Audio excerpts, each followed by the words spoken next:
യോനായുടെ പുസ്തകം 1-ാം അധ്യായം. പാപത്തിൻ്റെ മറ്റൊരു തലം. ആ പുസ്തകം ആരംഭിക്കുന്ന ഇങ്ങനെ: അമിത്തായുടെ പുത്രൻ യോനായിക്ക് ദൈവമായ കർത്താവിൻ്റെ അരുളപ്പാടുണ്ടായി.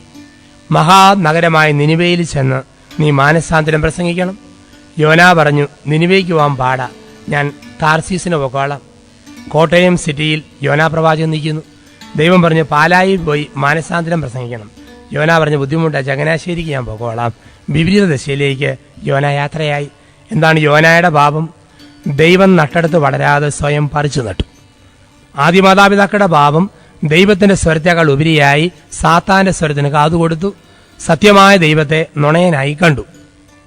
യോനായുടെ പാപം എന്ന് പറയുന്നത് ദൈവം പറഞ്ഞെടുത്തു പോകാതെ സ്വന്തം വഴിയെ പോയി ദൈവം നട്ടെടുത്ത് വളരാതെ സ്വയം പറിച്ചു നട്ടു. എന്നിട്ട് യോന താർസീസിലേക്ക് പോവുക. അപ്പോൾ ഇതാ താർസീസിലേക്ക് പോകാൻ ഒരു കപ്പൽ തയ്യാറായിട്ട് കിടക്കുന്നു. യോനാ പ്രവാചകൻ ചെന്ന് ടിക്കറ്റ് എടുത്ത് ഈ കപ്പലേ കയറി എന്നാണ് യോനയുടെ പുസ്തകത്തിൽ പറഞ്ഞിരിക്കുക. അല്പം സത്യസന്ധത ഈ യോനായിക്ക് ഉണ്ടായിരുന്നു. സാധാരണ രീതിയിൽ ഒളിച്ചു പോകുന്ന ഒരു കള്ളവണ്ടി കയറുന്ന പതിവാണ്. പക്ഷെ യോനാ പ്രവാചകന്റെ ബേസിക് സിൻസിയറിറ്റി ഉള്ളതുകൊണ്ട് അവൻ ടിക്കറ്റ് എടുത്തേച്ച് കപ്പലിൽ കയറി എന്നാ പറയുക. ഈ കപ്പലിൽ കയറിയ യോന കപ്പലിന്റെ അടിത്തട്ടിൽ ചെന്ന് കയ്യിലുള്ള ചരക്കുകൾ മുഴുവൻ അവിടെ വെച്ചിട്ട് സുഖമായിട്ട് കപ്പലിന്റെ അടിത്തട്ടിൽ കിടന്ന് കൂർക്കം വലിച്ച് ഉറങ്ങാൻ തുടങ്ങി. കുറച്ച് കഴിഞ്ഞപ്പോഴുണ്ട് ഈ കപ്പല് ഓളങ്ങളിൽ അങ്ങ് ഒലയാൻ തുടങ്ങി. കപ്പിത്താനും ജോലിക്കാരും യാത്രക്കാരും ഒക്കെ ഓർത്തു, അമിതമായ ലഗേജിന്റെ ഭാരം കൊണ്ട് കപ്പലെങ്ങാനും വെള്ളത്തിൽ മുങ്ങിപ്പോയാലോ. അതുകൊണ്ട് അവര് കിലോ കെട്ടി, വിഞ്ഞപ്പെട്ടി, ഇരുമ്പ് കെട്ടി, സിമെന്റ് ചാക്ക് എന്തെല്ലാം ഉണ്ടോ കനവുള്ള സാധനം മുഴുവൻ എടുത്ത് വെള്ളത്തിലേക്ക് എറിയാൻ തുടങ്ങി. എറിയാവുന്ന ചരക്ക് മൊത്തം എറിഞ്ഞു. ഒരു രക്ഷയില്ല. അവസാനം ഇവർ തപ്പി കപ്പലിന്റെ കീഴേ ചെന്നപ്പോഴുണ്ട് യോനാ പ്രവാചകൻ കൂർക്കം വലിച്ചു കിടന്നുറങ്ങുന്നു. ഏതെല്ലാം ചരക്ക് കപ്പലിൽ നിന്ന് എറിഞ്ഞാലും എറിയേണ്ട ചരക്ക് കപ്പലിന്റെ അകത്ത് കിടന്ന കപ്പലെങ്ങനെ ശാന്തമാകാനാ? യോനായി എടുത്ത് ഒറ്റയേറ്. ആ നിമിഷത്തിൽ കടൽ സ്വസ്ഥമായി, കപ്പൽ ശാന്തമായി. എറിഞ്ഞു കളയേണ്ട ഏതെങ്കിലും ചരക്ക് ഉള്ളിൽ വെച്ചുകൊണ്ടാണ് എൻ്റെ ഫോർമേഷൻ കാലഘട്ടത്തിലൂടെ ഞാൻ കടന്നു പോകുന്നത് എങ്കിൽ എൻ്റെ ശരീരം യോനാ കയറിയ കപ്പൽ പോലാവും. ഒരിക്കലും ഈ ദേഹത്ത് ആരോഗ്യം കിട്ടിയല്ല. ഒരിക്കലും ഈ മനസ്സിന് സ്വസ്ഥത കിട്ടിയല്ല. ഒരിക്കലും ഈ ജീവിതത്തിൽ സ്വപ്നങ്ങളുണ്ടാവില്ല. ഒരിക്കലും സ്വസ്ഥതയില്ല. കാരണം തമ്പുരാനി അറിയാത്ത ചിന്തകൾ, പ്രവൃത്തികൾ, സുഹൃത്ത് ബന്ധങ്ങൾ, ബന്ധനങ്ങൾ എൻ്റെ ഉള്ളിൽ സൂക്ഷിച്ചുകൊണ്ട് ഞാൻ മുമ്പോട്ട് പോകും തോറും എവിടെ ചെന്നാലും എനിക്ക് മനസ്സമാധാനം കിട്ടുകയില്ല. ഒരിക്കലും ശാന്തിയില്ല, ഒരിക്കലും അനുഗ്രഹമില്ല, ഒരിക്കലും ഐശ്വര്യമില്ല. കാരണം ദൈവത്തിന് അറിയാത്ത എന്തോ എൻ്റെ ഉള്ളിലുണ്ട്. ഞാനൊരു യോനാ പ്രവാചകനാണെങ്കിൽ എത്ര സ്ഥലമാറ്റം ഏതെല്ലാം കമ്മ്യൂണിറ്റികളിൽ മാറി മാറി കിട്ടിയാലും ഞാൻ ചെല്ലുന്ന കമ്മ്യൂണിറ്റി മുഴുവൻ യോനാ കയറിയ കപ്പൽ പോലായി മാറും. ഞാൻ ചെല്ലുന്നിടം വരെ കമ്മ്യൂണിറ്റി 1, ഞാൻ ചെന്ന് കഴിയുമ്പോൾ കമ്മ്യൂണിറ്റി 3 ഗ്രൂപ്പായി.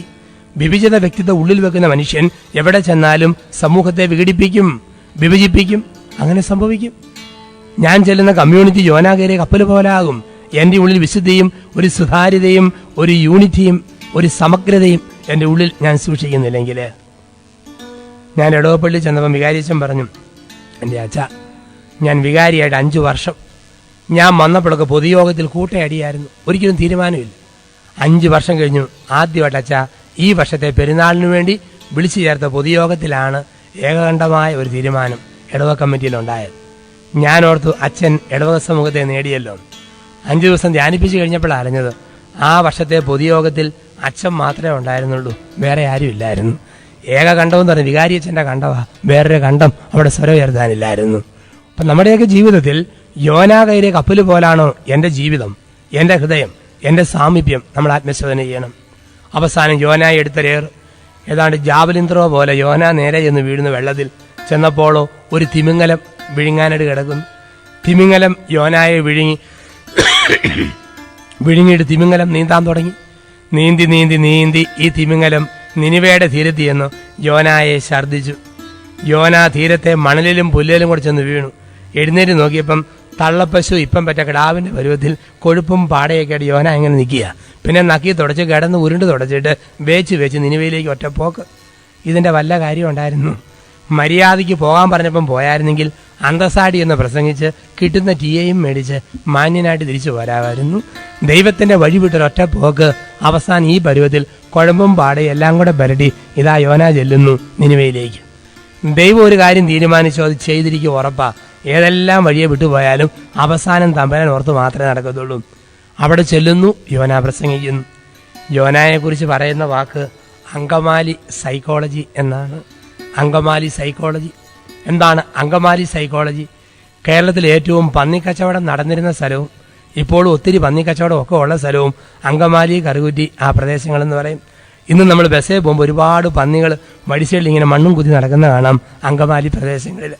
കേരളത്തിലെ പന്നിയിറച്ചി ഫാക്ടറിയിൽ എവിടെ ചെന്നാലും ഏത് പന്നിയുടെ ഇറച്ചിയാന്ന് ചോദിച്ചാൽ അങ്കമാലി പന്നിയുടെ ഇറച്ചി ഇഷ്ടം പോലെ കിട്ടും. ഈ അങ്കമാലി പന്നിക്ക് ഒരു പ്രത്യേകത ഉണ്ടെന്നാ വെയ്പ്പ്. ഇങ്ങോട്ട് വാ പന്നി എന്ന് പറഞ്ഞാൽ ചില പിള്ളേരുടെ കൂട്ട നേരെ അങ്ങോട്ട് പോകും, പാലും പൊക്കിക്കൊണ്ട് മര്യാദയ്ക്ക് വരുന്ന പ്രശ്നമില്ല. അതുകൊണ്ട് മിടുക്കര് പാണ്ടിക്കാർ പന്നിക്കച്ചവടക്കാരുണ്ട്. അവർ വലിയ പെട്ടിലോറിയായിട്ട് വരും. വന്നിട്ട് ലോറി സ്റ്റാർട്ട് ചെയ്ത് അങ്ങോട്ട് നിർത്തിയിട്ട് പുറകിൽ നിന്ന് ഇങ്ങനെ തുറന്ന് പലക പാകിയിട്ടേക്കും. ഒരു ബക്കറ്റ് തീറ്റയായിട്ട് ഇവിടെ വരും. എന്നിട്ട് പറയും ഇങ്ങോട്ട് വാ പന്നി എന്ന് ഒറ്റ വിളിയാ. പന്നി വാലും പൊക്കി ഒറ്റ ഓട്ടം ഓടിച്ചെന്ന് കയറുന്നത് പാണ്ടിക്കാരൻ ലോറിയല്ല. പിന്നെ ഈ ലോറി അടച്ച് തമിഴ്നാടുകാരൻ പന്നിയെ പിടിച്ചുകൊണ്ട് പോകും. ഇങ്ങനെ അങ്കമാലി പന്നിക്കച്ചവടം നടത്തുക. ഇതിന് വിളിക്കുന്ന വാക്കാ അങ്കമാലി സൈക്കോളജി. ഇങ്ങോട്ട് വിളിച്ചാൽ അങ്ങോട്ട് പോകുന്ന പന്നിയെ പൂട്ടിക്കൊണ്ട് പോകാൻ തയ്യാറാക്കി നിൽക്കുന്ന ലോറി. ഈ അങ്കമാലി പന്നിയെപ്പോലെ യോനാ പ്രവാചകൻ നിനിവേയ്ക്ക് വാ എന്ന് പറഞ്ഞപ്പോൾ ഒറ്റ ഓട്ടം താർസീസിനുള്ള ലോറിയെ കയറി അല്ലെ കപ്പലെ കയറി ദൈവം പൂട്ടി വട്ടം ചുറ്റി നിനിവേയിൽ കൊണ്ട് ഇട്ടു. ഇതാണ് ജീവിതത്തിൽ സംഭവിക്കുക. ദൈവത്തെ നമ്മൾ എത്ര വെട്ടിച്ചു പോയാലും ദൈവം ഓർത്തെടുത്ത് തന്നെ നമ്മളെ അവസാനം കൊണ്ടിന്ന് എത്തിക്കും. ദൈവം നട്ടെടുത്ത് തന്നെ അവസാനം നമ്മൾ എത്തേണ്ടതായിട്ട് വരും. ഇപ്പൊ യോനായിൽ നമ്മളിത് കണ്ടെത്തുന്നു. വീണ്ടും മത്തായിയുടെ സുവിശേഷം 4-ാം അധ്യായത്തിൽ കാണാം യേശുവിനുണ്ടായ പ്രലോഭനം 1 മുതൽ 12 വരെ വാക്യങ്ങൾ. മത്തായി 4 1 മുതൽ 12 വരെ വാക്യങ്ങൾ. മരുഭൂമിയിലെ പ്രലോഭനം. വേദപുസ്തകത്തിലെ ചില സൂചനകളിലൂടെ അഴിയൊടുക്കലിലൂടെ നമ്മൾ കടന്നു പോവുക. ഇതിന് തുല്യമായത് നമ്മളിൽ സംഭവിക്കുന്നുണ്ടോ എന്ന് ഒന്ന് ആത്മശോധന ചെയ്യാൻ വേണ്ടി മത്തായി സുവിശേഷം 4 1 മുതലുള്ള വാക്യങ്ങൾ നമ്മൾ കാണും. ഈശോയ്ക്കുണ്ടായ 3 പ്രലോഭനങ്ങൾ. 3 പ്രലോഭനങ്ങളിലൂടെ യേശു കടന്നുപോയതായിട്ട് കാണാം. 1 ശാരീരിക പ്രലോഭനം, 2 മാനസിക പ്രലോഭനം, 3 ആത്മീയ പ്രലോഭനം. നമ്മളിലൊക്കെ ഉണ്ട് ഈ 3 പ്രലോഭനങ്ങൾ. ശരീരത്തിന്റെ പ്രലോഭനം, മനസ്സിന്റെ പ്രലോഭനം, ആത്മീയ ജീവിതത്തിലുണ്ടായ ഒരു നെഗറ്റീവായിട്ടുള്ള ഒരു പ്രലോഭനം. എന്തായിരുന്നു ശരീരത്തിന്റെ പ്രലോഭനം? ഈശോയുടെ ഉപവാസം. 40 രാവും 40 പകലും ഈശോ ശക്തമായ ഉപവാസത്തിലൂടെ കടന്നുപോകുന്നു. ഈ ഉപവാസം നടക്കുന്ന പാലസ്തീനായിലെ ചുണ്ണാമ്പ് കല്ലുകൾ പോലുള്ള ഒരു വയലിന്റെ സമീപത്ത് സൂര്യപ്രകാശത്തിൽ ഈ ചെളിക്കട്ടകൾ വിണ്ടു കീറി കഴിഞ്ഞാൽ നല്ല വട്ടയപ്പം പോലിരിക്കും. 40 രാവും 40 പകലും ഈശോ ഉപവാസം എടുത്തു കഴിഞ്ഞപ്പോൾ ഈ ചെളിക്കട്ടകളെ വട്ടയപ്പം പോലെ വിണ്ടു കീറി കിടക്കുന്ന കല്ലുപോലുള്ള കട്ടകളെ ഒരു പ്രലോഭനം തോന്നുക. ദൈവപുത്രനായി എനിക്ക് വേണമെങ്കിൽ ഇതിനെ അപ്പമാക്കി ഭക്ഷിച്ചുകൂടെ? ആ തോന്നലിനെ വേദപുസ്തകം വിളിച്ചു പൈശാചികം. നമുക്കറിയാം, പിശാചെന്ന് പറഞ്ഞാൽ കൊമ്പും വാലും തീയും തുപ്പിക്കൊണ്ട് ഈശോയും കൊണ്ട് നടന്നു എന്നല്ലല്ലോ അർത്ഥം. അല്ലെങ്കിൽ യേശുവിൻ്റെ അരിയിൽ ഒരു ചരടൊക്കെ കെട്ടിയിട്ട് ആടിക്കളിക്കടാ കുഞ്ഞിരാമ, ചാടിക്കളിക്കടാ കൊച്ചുരാമ എന്നും പറഞ്ഞ് കൊണ്ടുപോയി എന്നല്ല അർത്ഥം. നിർണായകമായ 3 നിമിഷങ്ങളിലെ യേശുവിൻ്റെ 3 തോന്നലുകളെ പൈശാചികം എന്ന് ഗ്രന്ഥകാരൻ വിശദീകരിച്ചിരിക്കുന്നു. അപ്പോൾ ഈ കല്ലുകളെ അപ്പമാക്കി ഭക്ഷിച്ചാൽ എന്നാ കുഴപ്പം? ഒരു തോന്നൽ. പക്ഷെ ആ തോന്നലിന് ഈശോ വിളിച്ചു പൈശാചികം. പൈശാചികം കാരണം ദൈവഹിതം നിറവേറ്റുന്നതിലുള്ള ഒരു കൊച്ചു തടസ്സത്തെ പോലും വിളിക്കും പൈശാചികം. പിന്നീട് പത്രോസിനെ വിളിച്ചു സാത്താനെ. തടസ്സം, പ്രതിബന്ധം, പൈശാചികം. കല്ലുകളെ അപ്പമാക്കി മാറ്റുക. ഈ ഒരു പ്രലോഭനം നമുക്കൊക്കെ ഉണ്ടാകാവുന്ന പ്രലോഭനമാണ്. ഈശോ പറയുന്നുണ്ട് മനുഷ്യൻ അപ്പം കൊണ്ട് മാത്രമല്ല ജീവിക്കുന്നത് എന്ന് പറഞ്ഞ് സാത്താനെ തൽക്കാലത്തേക്ക് മാറ്റി എന്നാണ് പറയുക. കാരണം സുവിശേഷകന്മാർ സുവിശേഷം എഴുതിയത് ഈശോ മരിച്ച് 10, 35, 40 വർഷം കഴിഞ്ഞ. അപ്പോൾ ഈശോ പറഞ്ഞത് മുഴുവൻ ഏതായാലും സുവിശേഷകന്മാരുടെ മനസ്സിൽ കയറിയിട്ടില്ല. കുറേയൊക്കെ കാര്യങ്ങൾ അവർ മറന്നുപോയിട്ടുണ്ട്. മത്തായി എന്തെല്ലാം മറന്നുപോയിട്ടുണ്ടെന്ന് ഞാൻ പലപ്പോഴും ചിന്തിച്ചിട്ടുണ്ട്. അപ്പോൾ മത്തായി വിട്ടതെന്താണെന്ന് ഞാൻ തന്നെ കണ്ടുപിടിച്ചിട്ടുമുണ്ട്. എന്തെല്ലാം ആയിരിക്കാം ഈശോ സാത്താനോട് ബാക്കി പറഞ്ഞതും സുവിശേഷൻ എഴുതാതെ പോയതും. ഈശോ തീർച്ചയായിട്ടും സാത്താനോട് പറഞ്ഞിട്ടുണ്ട്, പൊന്നു മോനെ, സ്വർഗത്തിൽ അപ്പമില്ലാതെ അപ്പനോട് പിണങ്ങിപ്പോകുന്ന പുത്രനല്ല ഞാൻ. സ്വർഗത്തിൽ ടൺ കണക്കിന് അപ്പം അട്ടിയിട്ട് വെച്ചിട്ടുണ്ട്. അത് വേണ്ടെന്നും വെച്ച് ഈ ലോകത്തിലേക്ക് പോന്നിരിക്കുന്നത് അപ്പമില്ലാത്തവർക്ക് എൻ്റെ ജീവിതത്തെ അപ്പമാക്കി മാറ്റാൻ വേണ്ടിയിട്ടാണ്. പിന്നെയും കല്ലിനെ അപ്പമാക്കാൻ 3-ാം കട മന്ത്രവാദിക്കും തരികിട മജീഷ്യന്മാർക്കും എളുപ്പത്തിൽ സാധിക്കും. കല്ലിനെ അപ്പമാക്കാൻ മിത്രമുണ്ട്, വാഴക്കുളമുണ്ട്, മാൻഡ്രേക്കുണ്ട്, ഒരുപാട് പേര് ഈ ഭൂമിയിൽ മന്ത്രവാദികളുണ്ട്. പക്ഷേ ശരീരത്തെ അപ്പമാക്കാൻ എനിക്കേ പറ്റൂ. ഗോതമ്പ് മണിയെ ശരീരമാക്കാനും ഈ ശരീരത്തെ അപ്പമാക്കി മാറ്റാനും എനിക്ക് മാത്രമേ പറ്റൂ. ഇത്രയും പറഞ്ഞപ്പോൾ സാത്താൻ അവനെ തൽക്കാലം വിട്ടുപോയി എന്നാ പറയുക. ഏതെങ്കിലും ഒരു സ്വഭാവം തൽക്കാലം വിട്ടുപോയിട്ട് പിന്നെയും വന്നാൽ അത് പിശാചിന്റെ സ്വഭാവമാണ്. എപ്പോഴും ഓർക്കുക. ധ്യാനം കൂടി കഴിയുമ്പോൾ ഇനി ആരുടെയും കുറ്റം പറയുന്നില്ല എന്നൊരു തീരുമാനം തൽക്കാലം എടുത്തു. 2 ആഴ്ച കഴിഞ്ഞപ്പം പൂർവാധിക ശക്തിയോടെ അത് പറയാൻ തുടങ്ങിയിരിക്കുന്നു. ഒരു പാപത്തെ ഒരു ധ്യാനത്തിന്റെ വെളിച്ചത്തിൽ തൽക്കാലം ഉപേക്ഷിച്ചു. പിന്നെ അത് വന്നാൽ അത് പിശാചാണ്, പൈശാചികമാണ്. തൽക്കാലം വിട്ടുപോയി, വീണ്ടും തിരിച്ചു വരുന്നു. സാത്താൻ തൽക്കാലം അവനെ വിട്ടുപോയെന്നാ പറയുക. ഈ ശരീരത്തിന്റെ പ്രലോഭനം നമുക്കൊക്കെയുണ്ട്. ഏറ്റവും വില കൂടിയ വാച്ച് കെട്ടണം, ഏറ്റവും വിലപിടിപ്പുള്ള ചെരുപ്പ് ധരിക്കണം, ഏറ്റവും വില കൂടിയ വസ്ത്രം ധരിക്കണം, ഏറ്റവും വില കൂടിയ ഇലക്ട്രോണിക് സാധനങ്ങൾ എനിക്കുണ്ടാകണം, എല്ലാ വിലപ്പെട്ടതും എനിക്ക് വേണം, മൃദുലമായ മെത്ത വേണം, മയമുള്ള തലയണ വേണം, സുന്ദരമായിട്ടുള്ളതെല്ലാം വേണം, ദേഹത്തെ സുഖിപ്പിക്കുന്ന എല്ലാം വേണം.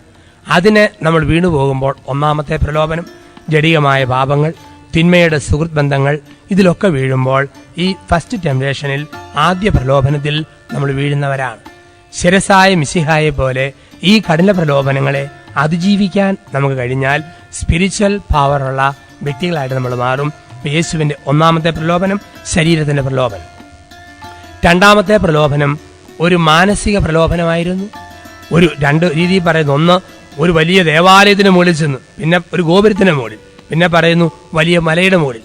എവിടെ ആയാലും ഒത്തിരി ഉയരത്തിലേക്ക് 1,500 അടി പൊക്കത്തിലേക്ക് കൊണ്ടുപോയിട്ട് സാത്താൻ പറയുക, ഏതായാലും നീ പരസ്യജീവിതം ആരംഭിക്കാൻ പോവുക, 33 വർഷമേ ആയുസൊക്കെ ഉള്ളതാൻ. അതുകൊണ്ട് കാര്യം ചെയ്യേ, പെട്ടെന്ന് പരമാവധി ആൾക്കാരെ ആകർഷിക്കണം. അതിനൊറ്റ പണിയേ ഉള്ളൂ. നീ 500 അടി പൊക്കത്തിൽ നിന്ന് താഴത്തേക്ക് ചാടിക്ക്. പാരച്യൂട്ടെ വന്ന് ലാൻഡ് ചെയ്യുന്ന പോലെ നീ അങ്ങ് ചാടണം. ചാടി നീ അങ്ങ് നിൽക്കണം. അങ്ങനെ നിൽക്കുമ്പോൾ ജനമൊക്കെ നോക്കുമ്പം പറയണം, അനുദപിക്കുക, ദൈവരാജ്യം സമീപിച്ചിരിക്കുന്നു എന്ന് പറഞ്ഞാൽ 1-ാം ദിവസം തന്നെ 10,000 പേര് നിന്റെ കൂട്ടത്തിൽ കൂടുമെന്ന് ഉറപ്പ്. ലോകത്തിന്റെ പ്രശസ്തിയും കയ്യടിയോടും കൂടെ നിന്റെ പരസ്യജീവിതം ആരംഭിക്കുക. ഇതായിരുന്നു 2ാമത്തെ പ്രലോഭനം. കയ്യടി മേടിക്കാൻ, മനുഷ്യന്റെ ആദരവ് മേടിക്കാൻ, മനുഷ്യന്റെ അഡ്മിറേഷൻ സമ്പാദിക്കാനുള്ള ഒരു പ്രലോഭനം. പലപ്പോഴും നമുക്കൊക്കെ ഉണ്ടാകുന്ന പ്രലോഭനമായത്. ഈശോ സാത്താനോട് പറഞ്ഞു കാണും, പൊന്നുമോനെ, 500 അടി പൊക്കത്തിൽ നിന്ന് ചാടി കയ്യടി മേടിക്കേണ്ട കാര്യമൊന്നുമില്ല. 5000 കോടി അടി പൊക്കത്തിൽ പിതാവിന്റെ മടിയിൽ നിന്നും പുൽക്കൂട്ടിലേക്ക് ചാടിയവനാ ഞാൻ. ആ ചാട്ടത്തിൽ പശുവിന്റെയും മൂര്യയുടെയും വാലയിലും കൊമ്പയിലും മുട്ടാതെ കൃത്യം പുല്ലേ വന്ന് വീണവനാണ് ഞാൻ. ഇനി ചാട്ടം നിർത്തി കയറ്റം തുടങ്ങാൻ പോവുക. ഒരു കൊച്ചു മലയിൽ കയറി ഗിരിപ്രഭാഷണം നടത്താൻ, താബോർ മലയിൽ കയറി രൂപാന്തരപ്പെടാൻ, കാൽവരി മലയിൽ കയറി മരിക്കാൻ. ചാട്ടം നിർത്തി ഇനി കയറ്റം തുടങ്ങുക. ഇത്രയും കേട്ടപ്പം സാത്താൻ തൽക്കാലം അവനെ വിട്ടുപോയി എന്നാണ് പറയുക. തൽക്കാലം പിന്നെയും വിട്ടുപോയി. മാനസിക പ്രലോഭനം നമുക്കുണ്ടല്ലോ. നമ്മുടെ അധികാരികളും കുറെ പേരും കാണുന്നുണ്ടെങ്കിൽ നല്ല കുറെ വോളണ്ടറി വർക്ക് അങ്ങ് ചെയ്ത് കളയാം. ആരെങ്കിലും പൊക്കി പറയാനും ഉയർത്തി പറയാനും ഉണ്ടോ, എന്തും ചെയ്യാൻ തയ്യാർ. ആരും പൊക്കി പറയാനും ഉയർത്തി പറയാനും ഇല്ലേ. എല്ലാത്തിനോട് വിരസത, ഒരു ആഭിമുഖ്യക്കുറവ്, കയ്യടി വേണം. ഇന്ന് എല്ലായിടത്തും അങ്ങനെയല്ലേ കയ്യടി. ഇപ്പൊ എന്നോട് തന്നെ, ഞാൻ പാലായുടെ സിറ്റിയുടെ നടുവില് ഒത്തിരി പൊക്കമുള്ള ഒരു കുരിശുപള്ളിയുണ്ട്. വലിയ പൊക്കം, അല്ലെ ഉദാഹരണത്തിന് 500 അടി പൊക്കമുള്ള ഒരു വലിയ ടവറിന്റെ മണ്ടയിൽ കയറി ഞാൻ നിൽക്കുക ബൈബിളുമായിട്ട്. 12,000 പേര് താഴെ നിൽക്കുന്നു. പോലീസും ഫയർഫോഴ്സും ഒക്കെ ഉണ്ട്. ആത്മഹത്യ ചെയ്യാന്ന് ഓർത്തുകൊണ്ട് അവർ വന്ന് നിൽക്കുക. എല്ലാവരും നോക്കി നിൽക്കുമ്പം ഞാനൊരൊറ്റ ചാട്ടം ഈ ലോഹയായിട്ടുണ്ട് ചാടി താഴെ വന്ന് ഇങ്ങനെ ലാൻഡ് ചെയ്യുന്നു. ഒരു പരുക്കും പറ്റാതെ ആൾക്കാർ നോക്കുന്നു. ഉടനെ ഞാൻ പറയുക, അനുദപിക്കുക, ദൈവരാജ്യം സമീപിച്ചിരിക്കുന്നു. കപ്പുച്ചിന് മിഷൻ ധ്യാനം പാലാട്ടുപണി നടക്കാൻ പോകുന്നു, എല്ലാവരും അങ്ങോട്ട് പോരെ. ആൾക്കാർ മൊത്തം കൂട്ടത്തിൽ വരും. അച്ഛന്മാരും ആത്മാരും ഡയറി ആയിട്ട് പുറകെ വരും. അച്ഛാ, 2007-ലോ 2008-ലോ ഏതെങ്കിലും വെള്ളിയാഴ്ചയെങ്കിലും ഫ്രീ ആയിട്ടുണ്ടോ, ഒന്ന് ഡേറ്റ് കുറിക്കാവോ? ഡേറ്റ് കുറിപ്പിച്ചാലോ പിന്നെ ബാനറും പോസ്റ്ററും ഭയങ്കരമായിട്ട് എല്ലായിടത്തും പ്രത്യക്ഷപ്പെടും. എന്തായിരിക്കും പോസ്റ്ററും ബാനറിലെയും നല്ല ഹെഡിങ് ആയിട്ട് എഴുതുക, ഗോപുരത്തെ എന്ന് ചാട്ടവും വചനപ്രഘോഷണവും 1-ാം ദിവസം നയിക്കുന്നു father Joseph Puthamparackal, OFM camp and team അംഗങ്ങൾ. ഇന്ന് പല ധ്യാനഗുരുക്കന്മാരുടെയും പബ്ലിസിറ്റി അങ്ങനെയാണല്ലോ, കീഴോട്ട് ചാട്ടവും വചനപ്രഘോഷണവും. അങ്ങനെയുള്ള പലരും ഉണ്ട്, പബ്ലിസിറ്റി മേടിക്കുന്നവരുണ്ട്. ഇതാണ് മാനസിക പ്രലോഭനം. മനുഷ്യന്റെ കയ്യടി മേടിക്കുക, പ്രശംസ മേടിക്കുക, അങ്ങനെ പിടിച്ചു പറ്റുക. ആ പ്രലോഭനത്തെ ഈശോ അതിജീവിക്കുക. മാനസികമായ പ്രലോഭനത്തെ കയ്യടിയും അഡ്മിറേഷനും അപ്രീസിയേഷനും കിട്ടാനുള്ള ആ അടിസ്ഥാന ത്വരയെ ഈശോ അതിജീവിച്ചു. അപ്പം മനുഷ്യന്റെ പാഴുവാക്കുകളും ഉയർത്തിപ്പോകലുകളെയും നമ്മൾ അമിതമായി വിശ്വസിക്കരുത്. അങ്ങനെ വീണു പോകാറുണ്ട്. 3, ഒരാത്മീയ പ്രലോഭനം. എന്തായിരുന്നു ആത്മീയ പ്രലോഭനം? ഒരു നിമിഷം നീ എന്നെ കുമ്പിട്ട് ആരാധിച്ചാൽ ഈ കാണുന്നതെല്ലാം നിനക്ക് ഞാൻ തരാം. ഒരു നിമിഷം നീ എന്നെ കുമ്പിട്ട് ആരാധിച്ചാൽ മതി, ഈ കാണുന്നതെല്ലാം നിനക്ക് ഞാൻ തരാം. ഒരാത്മീയ പ്രലോഭനമാണ്. ഈ പാപമെന്ന് പറയുന്നത് ഒരു വർഷത്തിൻ്റെതല്ല, ഒരു നിമിഷത്തിൻ്റെതാണ്. അതുകൊണ്ടാണ് പറയുക, പാപത്തിനൊരു നിമിഷം, പരിഹാരത്തിനൊരു ജന്മം. പാപത്തിനൊരു നിമിഷം, പരിഹാരത്തിനൊരു ജന്മം. പല പാപങ്ങളും ഒരു നിമിഷത്തിന്റെ പാപമാണ്. കായൻ ആബേലിനെ മണിക്കൂറുകൾ ഇടിച്ച് ചാദിച്ചു കൊന്നില്ല, ഒറ്റ ഇടി കഥ കഴിഞ്ഞു. ദാവീദ് ഉറിയാവിന്റെ ഭാര്യ ബത്ശബയെ ഓടിച്ചിട്ട് പ്രാപിച്ചൊന്നുമില്ല, ഒരു നിമിഷം തീർന്നു. അപ്പോൾ എല്ലാ പാപവും ഒരു നിമിഷത്തിന്റെ പാപമാണ്, ഒരു നിമിഷത്തിന്റെ പാപം. അപ്പോൾ ഒരു നിമിഷം നീ എന്നെ കുമ്പിട്ട് ആരാധിച്ചാൽ മതി, ഈ കാണുന്നതെല്ലാം നിനക്ക് ഞാൻ തരും. സാത്താന്റെ മോഹന വാഗ്ദാനം. ഞാൻ തിരുവനന്തപുരത്തുനിന്ന് ഒരു കാർ ഓടിച്ചുകൊണ്ട് പോരുന്ന ഭരണങ്ങാനത്തേക്ക്. പാലാ വരെ കണ്ണു തുറന്നു പിടിച്ചോടിച്ചു. പിന്നെ 5 കിലോമീറ്ററേ ഉള്ളൂ. ആ 5 കിലോമീറ്ററിനിടയിൽ ഏതോ ഒരു നിമിഷം ഞാൻ കണ്ണടച്ചു. പിന്നെ കണ്ണു തുറന്നപ്പോൾ കാഷ്വാലിറ്റിയിൽ, കണ്ണു തുറന്നില്ലെങ്കിൽ മോർച്ചറിയിൽ. ഒരു നിമിഷമേ കണ്ണടിച്ചിട്ടുള്ളൂ. സ്പിരിച്വൽ ലൈഫിൽ ഇതൊരു വലിയ സത്യമാണ്. ആധ്യാത്മിക ജീവിതത്തിൽ ഒരു നിമിഷത്തിന്റെ അശ്രദ്ധ വലിയ തകർച്ചയ്ക്ക് കാരണമായി മാറും. ഈശോ പിറന്ന രാത്രിയിൽ പൗരസ്ത്യദേശത്തെ വിജ്ഞാനികൾ ഒരു നിമിഷം നക്ഷത്രത്തിന്റെ പാത വിട്ടപ്പോൾ എത്തേണ്ട പുൽക്കൂടിന് പകരം ഹെറോദേസിന്റെ കൊട്ടാരത്തിൽ എത്തിച്ചേർന്നെന്നാണ് പറയുക. ഇതിന്റെ പരിണിതഫലം എന്തായിരുന്നു? 2 വയസ്സിൽ താഴെയുള്ള കുഞ്ഞുങ്ങളുടെ കൂട്ട കൊലയ്ക്ക് ആ ഒരു നിമിഷത്തിന്റെ വഴിതെറ്റൽ കാരണമായിട്ട് മാറുകയും ചെയ്തു. ആത്മീയ ജീവിതത്തിന്റെ ഒരു നിമിഷത്തെ അശ്രദ്ധ വലിയ ആത്മീയ വിപത്തുകൾക്കും ആത്മീയ തകർച്ചകൾക്കും കാരണമായിട്ട് മാറാം. പൊരുന്നയിരിക്കുന്ന കോഴിപ്പട 18 ദിവസം അടയിരിക്കണം. 10 ദിവസം ഇരുന്നിട്ട് കോഴിപ്പട പറയും, ഏതായാലും 10 ദിവസം ഒറ്റയിരിപ്പിനി 2 ദിവസത്തെ ഇന്റർവെല് കഴിഞ്ഞിട്ട് 12-ാം ദിവസം ഇരുന്നോളാമെന്നും പറഞ്ഞ് പോയാൽ ആ മുട്ട ചീമുട്ടയായിട്ട് പോകും, ചീഞ്ഞ മുട്ടയായിട്ട് പോകും. ഇതാണ് ആത്മീയ ജീവിതവും. അടയിരിക്കുന്ന കോഴിപ്പടയെ പോലെ വചനത്തെ ഉപാസിച്ച് അവന്റെ കൂടെ ഇരുന്നാൽ ആത്മീയ ഉണർവ്. എവിടെയെങ്കിലും ഒരു ചെറിയ മാന്യം സംഭവിച്ചോ, പിന്നെ ആത്മീയതയുടെ ആ ഉൾക്കാമ്പ് നഷ്ടപ്പെട്ട വ്യക്തിത്വങ്ങളായി നമ്മൾ അധപതിക്കുമെന്നുള്ളതാണ്. അപ്പോൾ യേശു ത്രിവിധങ്ങളായ പ്രലോഭനങ്ങളെ അതിജീവിച്ചു. നമ്മുടെയൊക്കെ ജീവിതത്തിലും ഈ പ്രലോഭനങ്ങളെ അതിജീവിക്കാനാ ദൈവം നമ്മളെ വിളിക്കുക.